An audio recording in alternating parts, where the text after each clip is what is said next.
Selamat sore para netizen dimanapun kita berada, salam inspirasi bagi kita semua ya. Gibran ya jadi wakil dari Pak Prabowo. Tentu ini keuntungan bagi Anies Baswedan. Mengapa saya katakan keuntungan bagi Anies Baswedan? Karena pada hakikatnya Anies Baswedan untuk memenangkan satu putaran begitu kan ya. Ada 3 calon Prabowo Gibran, Ganjar Mahfud dan Anies Baswedan Caimin di situ begitu kan. Saya kira Pak Ganjar dan Pak Mahfud MD itu sudah kalah di depan mata begitu kan ya. Bahkan di putaran kedua menurut saya pribadi yaitu adalah Anies Baswedan Muhaimin. Terus kemudian Prabowo Gibran di situ begitu. Dan disinilah pertarungan yang sangat luar biasa begitu kan ya. Bahkan saya jamin bahwa ya di putaran kedua ini ya seperti ini begitu antara Anies Baswedan versus Prabowo begitu. Mengapa saya katakan ini keuntungan besar kepada Anies Baswedan begitu? Karena ya secara tidak langsung PDIP dan P3 akan berlabuh kemana ya? Apakah ke Anies Baswedan, apakah kepada Pak Prabowo? Tapi yang jelas itu lebih dekat kepada Anies Baswedan di situ begitu. Dan disitulah punya kekuatan luar biasa begitu kan ya. Bahkan versus dengan Pak Prabowo di satu sisi begitu kan ya. Dan bahkan saya menganggap begini, mengapa hari ini keuntungan besar kepada Anies Baswedan? Karena di satu sisi melihat potensi ya kemenangan di situ begitu, melihat dari Gibran, melihat dari Pak Prabowo yang sudah ya notabene sudah beberapa kali kalah begitu kan ya, dan sekarang sudah menggandeng Gibran itu punya kekuatan luar biasa di satu sisi, sehingga ya strategi-strategi politik dari PDIP sudah kocar-kacir hani begitu kan ya. Ternyata dari pencapresan Gibran ini ternyata disiapkan sudah lama sebenarnya begitu kan ya.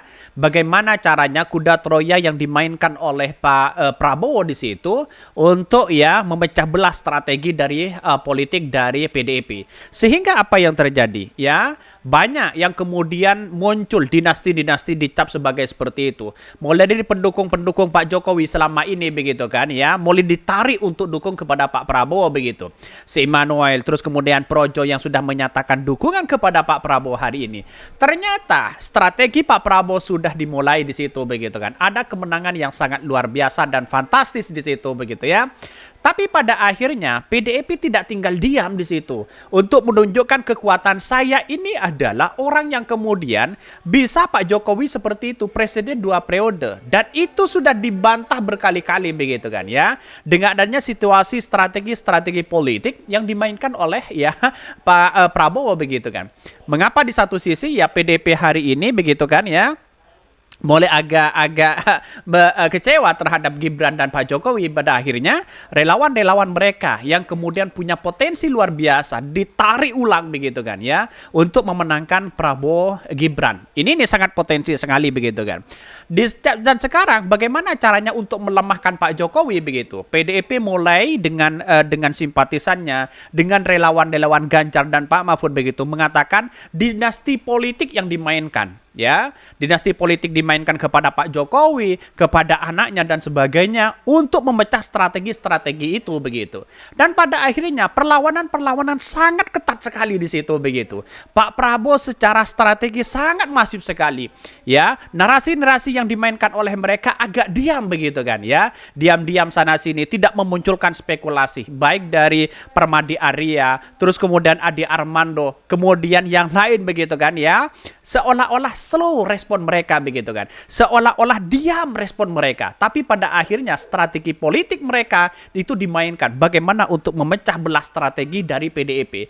Dan akhirnya apa yang terjadi? Keuntungan besar kepada Anies Baswedan untuk menang ya di putaran pertama nanti begitu kan. Karena apa? Kekuatan dari Pak Ganjar atau PDIP atau dari Pak Mahfud apa yang mau diandalkan? Jawa Tengah basisnya adalah PDIP. Bisa dikatakan seperti itu. Tapi Gibran sekarang menjadi wali kota Solo untuk bisa mengakomodir bagaimana masyarakat bisa memilih ya Gibran di situ begitu kan.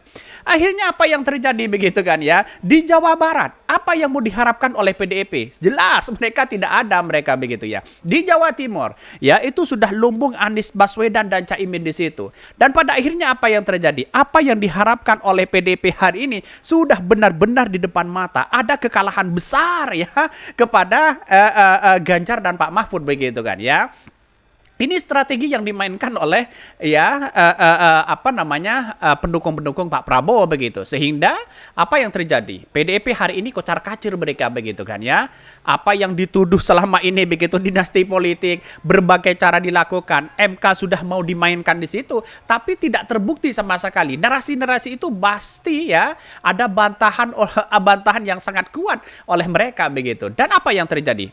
Pak Fahri Hamzah, kita lihat saja Pak Fahri Hamzah. Dulu itu sangat kritis sekali begitu kan. Siapa yang tidak kenal dengan Fahri Hamzah, Anies Mata dan sebagainya begitu. Kenapa sekarang itu bisa melempem? Ya, kenapa sekarang itu bisa memainkan strategi Pak Prabowo begitu kan ya. Lihat saja mereka begitu. Dan pada akhirnya apa yang terjadi? Para relawan-relawan dari Pak Ganjar dan Pak Mahfud ini ketar-ketir mereka begitu kan. Dan bahkan ya ini sudah dipecah begitu di situ begitu. Ternyata Gibran ya menjadi wakil dari Pak Prabowo. Ini politik baru begitu, anak muda begitu kan. Kita lihat saja dari sejarah-sejarah dulu begitu kan ya. Menjadi wakil dari dari presiden ya bisa saja 36 tahun dan sebagainya begitu. Ini politik baru. Artinya apa? Kalau kita simpulkan dengan dinasti politik yang ada selama ini, strategi ya kuda Troya yang dimainkan oleh Pak Prabowo itu begitu sukses begitu kan. Bisa saja menghancurkan strategi PDIP, bisa saja menggagalkan atau ya ketidakmampuan PDIP selama ini begitu kan, yang dianggap sebagai partai besar di situ begitu. Kita lihat saja mereka satu persatu ya, mulai dari kader-kadernya yang kemudian pindah kepada Pak Prabowo. Ini politik yang sangat luar biasa begitu ya. Bahkan ya di satu sisi kalau kita melihat dengan apa yang terjadi dengan catatan saya begitu dari beberapa referensi yang ada begitu kan, dari para pengamat-pengamat yang ada begitu kan ya. Bahkan ya PDIP akan kalah begitu kan di situ begitu kan. Ini kita lihat bahwa mengapa begitu kan. Sekarang ini mengapa Pak Jokowi dikatakan sebagai petugas partai, dan sekarang ini sudah dibuktikan bahwa Pak Jokowi bukan petugas partai yang seharusnya PDIP begitu patuh kepada ya kekuasaan patuh kepada Pak Jokowi begitu kan.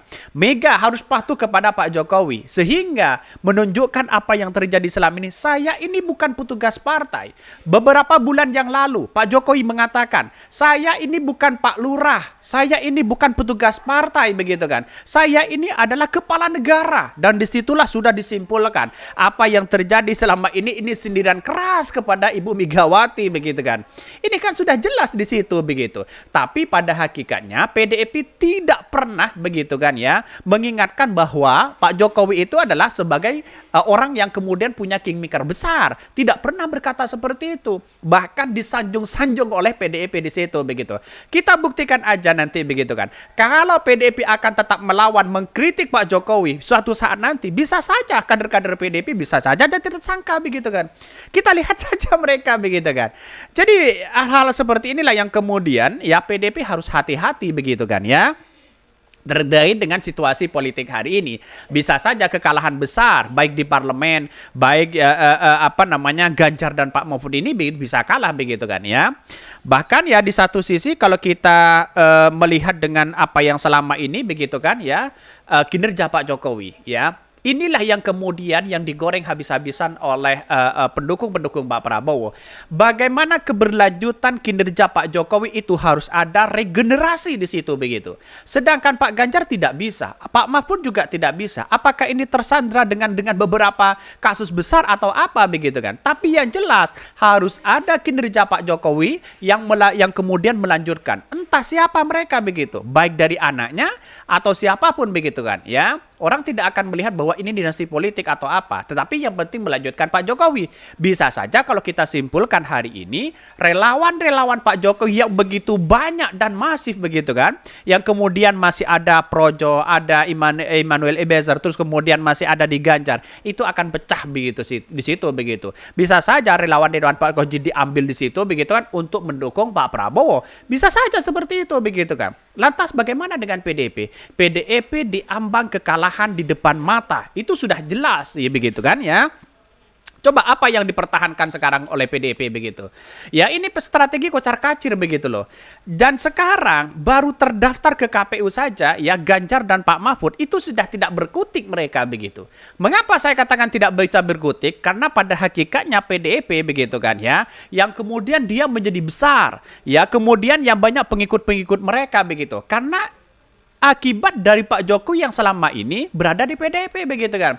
Yang disanjung terus itu adalah Jokowi begitu kan. Tapi tahu-taunya ternyata bermain di belakang. Bisa saja seperti itu begitu kan.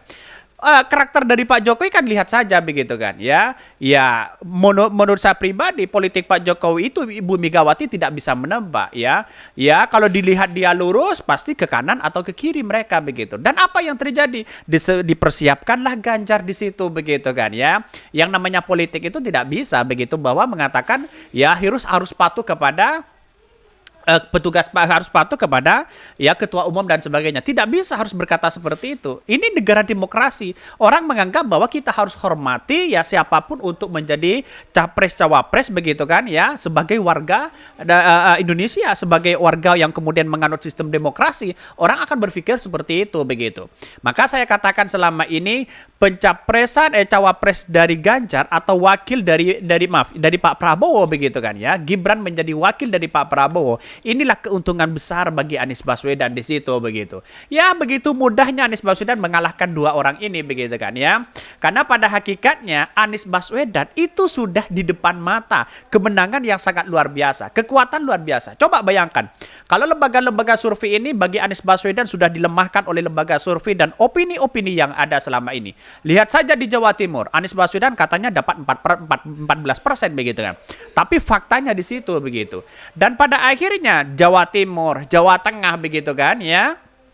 Terus kemudian Jawa Barat, di Banten dan sebagainya itu sudah lumbung kemenangan Anies Baswedan di situ dengan Caimin. Apalagi di Jawa Tengah begitu kan. Itu sebenarnya begitu kan ya. Itu sudah lumbung dari PDIP begitu kan. Lantas apakah PDIP begitu kan ya bisa kalah di Jawa Tengah akibat Gibran ya menjadi wakil dari Pak Prabowo begitu kan. Walaupun dicap sebagai lumbung dari lumbung dari PDIP itu belum tentu menang hari ini begitu. Lihat saja mereka dari generasi Z begitu kan ya. Generasi Z ini sangat luar biasa dan ada ya Gibran yang kemudian diminati di situ begitu. Dan dari kumulasi semua yang dijelaskan ini bahwa ya ini ada kemenangan yang sangat luar biasa bagi Anies Baswedan. Kita tunggu saja begitu. Lantas bagaimana PDIP kalau dia kalah di satu putaran begitu kan ya, kalah satu putaran, akankah berlabuh kemana? Ya tentu kepada Anies Baswedan. Mungkin itu yang kami sampaikan. Tonton terus channel Hodari Podcast Rakyat ini karena ada berita-berita menarik dan viral setiap harinya. Salam para netizen, salam inspirasi bagi kita semua. Jangan lupa di subscribe ke YouTube Hodari Podcast Rakyat ini.